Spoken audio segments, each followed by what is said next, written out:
Hello everyone, I hope you guys are having a spooky October so far. So for today's video, I'm going to be doing a Halloween transformation. I'm going to be transforming myself into, you can probably guess by my shirt if you can even see it, Bellatrix Lestrange from the Harry Potter books and movies. You can actually maybe hear it in the background because I'm watching it in my bedroom.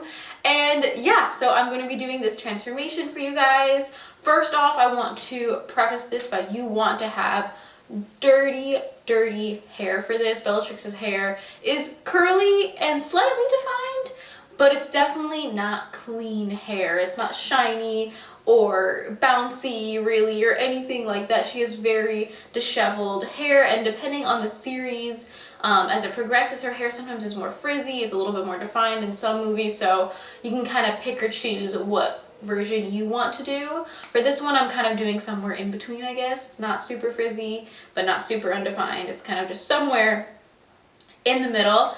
And also, like I said, you want dirty hair, so I would say do this on day 5 and up. Honestly, ideal hair would be like day 7. You want your hair to have a lot of texture, to have a lot of grit. Like when you lift it, you want it to stay where you lift it. You want it to have not much movement. You want it to be kind of stiff and dry. Dare I say dry? This is so weird saying that I want you to have dry hair on, oh, there's dust, on my curly hair YouTube channel. But that's what you want. You want your hair to look like you haven't washed it in a month, because I'm sure she probably didn't wash her hair very often.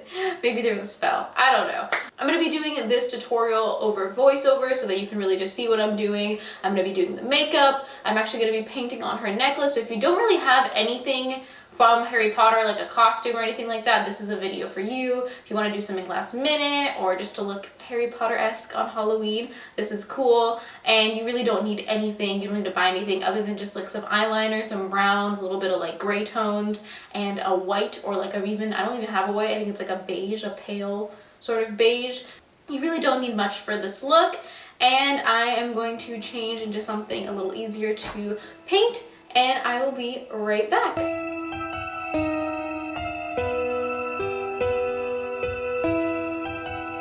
Okay, so I am back. I'm in a little tube tops just because I'm going to be painting around my neck. And I'm going to put my hair up first, and I'm going to start with the tutorial. So first off, I'm going to start with my base of my skin, and I'm using this Ben Nye cream foundation in the shade Porcelain. Bellatrix is extremely pale, but she's not ghost white. It's coming off a bit more white in the camera, but it's actually a very pale porcelain color. And I'm just using this all over my face with this brush. You can honestly use a sponge, a brush.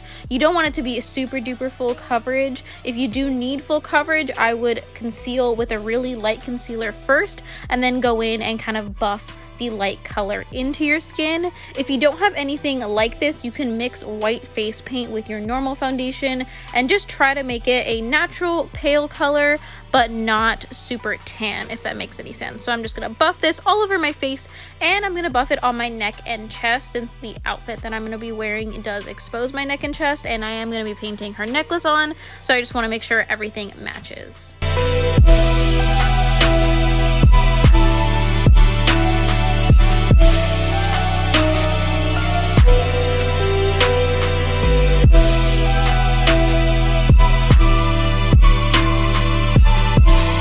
I'm starting with my contour, so I'm taking this shade from the Naked 2 palette and this sort of gray brown color from Ingla. Obviously you do not have to use the same colors I do, and I'm creating Bellatrix's very sunken in square like cheekbones. Helena Bonham Carter has beautiful bone structure, so I'm sure they didn't really have to do much of this for her anyways, but I have to fake it.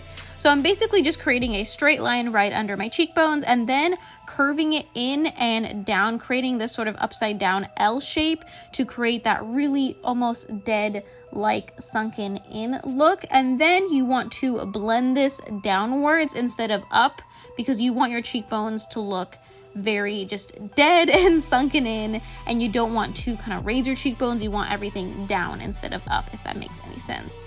I did go in pretty heavy because I do want this to be a pretty intense contour, but then I'm taking a fluffy brush, as you can see, and I'm blending everything mostly down. I'm blending a tad bit up just so it's not such a harsh line, but for the most part, you really just want to blend it down and add a little bit more color, take away. It's kind of just a bit of balance, trying to figure out what will look natural, quote unquote natural, but not too overly soft. Now I'm gonna go in on the sides right by my eyes. This kind of just creates the illusion that I have more prominent cheekbones. If my cheekbones are light and then a thing above it and below it are darker, it'll just make my cheekbones stick out more. Now for the eyes, I'm going in with this shade from the Naked 3 palette, and honestly, you just need some sort of reddish, brownish, nude colors, and you just want to take that first color and blend it all over your eyes, just like you haven't slept in a year or more. Honestly, you just want to look like you are very tired. You don't have to do any contouring on your eyes, any crease, nothing like that. You really just want to create a very sunken in and tired look. I'm taking a little bit of these reddish shades, sort of like a brick red, and adding that to the underneath of my eyes as well as the top, just to add a little bit of dimension in the color. And don't be afraid to really get in there underneath your eyes and create some bags, because Bellatrix looks like she has never slept. I don't know, do witches sleep? I guess, yeah, I guess they do.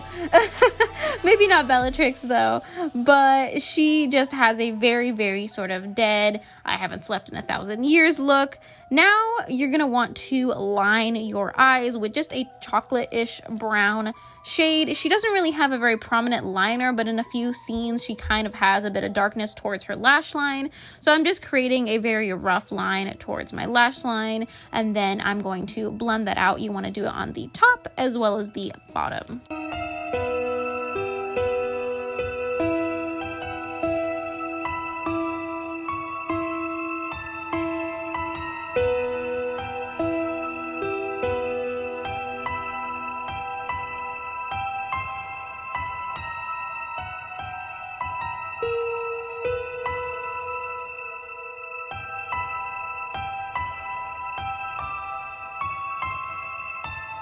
Now I'm going to do Bellatrix's lips. So she has sort of a brownish red, so I'm starting with a dark chocolate brown lip liner.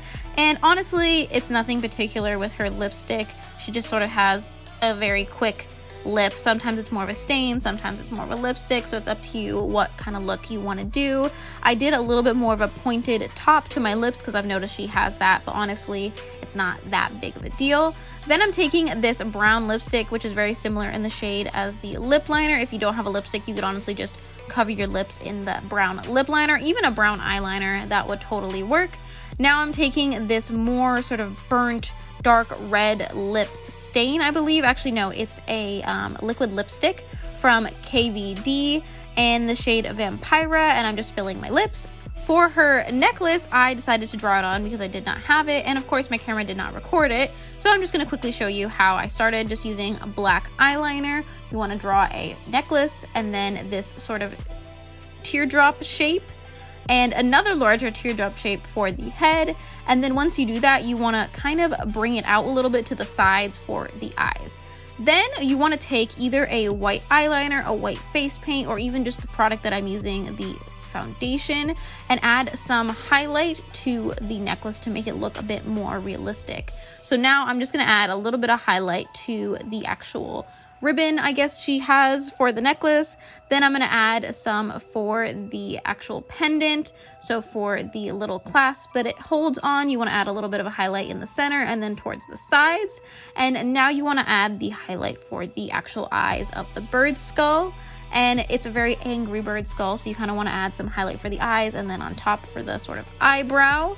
Then you want to highlight the center of the beak and then a little bit on the sides. Afterwards, I went in a little bit more with that black eyeliner and just created a little bit more of a shadow for the eye sockets. You can honestly play around with this. I've done it a few times, so it kind of looks different every single time. And it's just painted on, so don't worry about it being too perfect. No one's going to see it that close up, especially with COVID. Now, Bellatrix has a tattoo. I believe it's her prison tattoo from Azkaban. And this was incredibly hard to film, so I ended up just starting to film it, and I was not able to film and actually paint it correctly. So I ended up doing it off camera, but I did show you real quick the clip of her tattoo.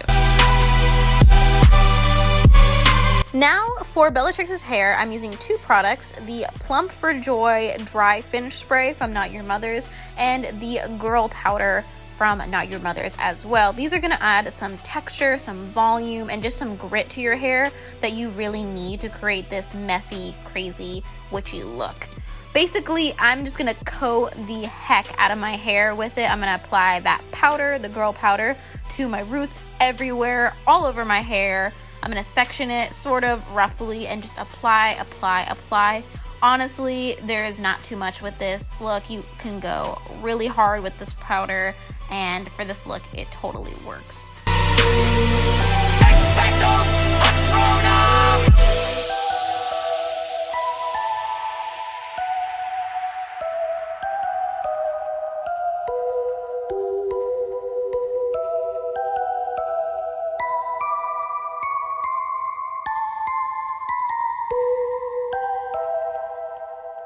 Now that I've applied so much product to my hair, I'm going to use a pick and just pick it some more, shake it a bunch, and just really get that powder and that spray to fully distribute throughout my hair. You can see my hair is massive.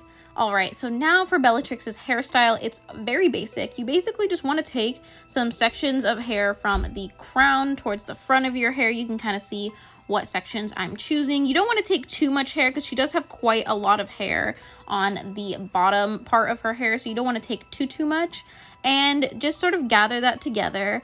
Now I'm very gently teasing those hairs just to make sure that the poof, I guess you could say, on top of my head, it's almost like a gothic snooky poof, is gonna be very voluminous, and just tie it loosely with any scrunchie or hair tie that you like to use. And that's pretty much it. All you want to do is pull apart the top knot sort of ponytail thing. It's basically just a very loose ponytail. Imagine if you did some sort of half up look years ago and just left it. And just kind of mess around with it. She has some front sections, and just kind of play around with different sections, and that's your look.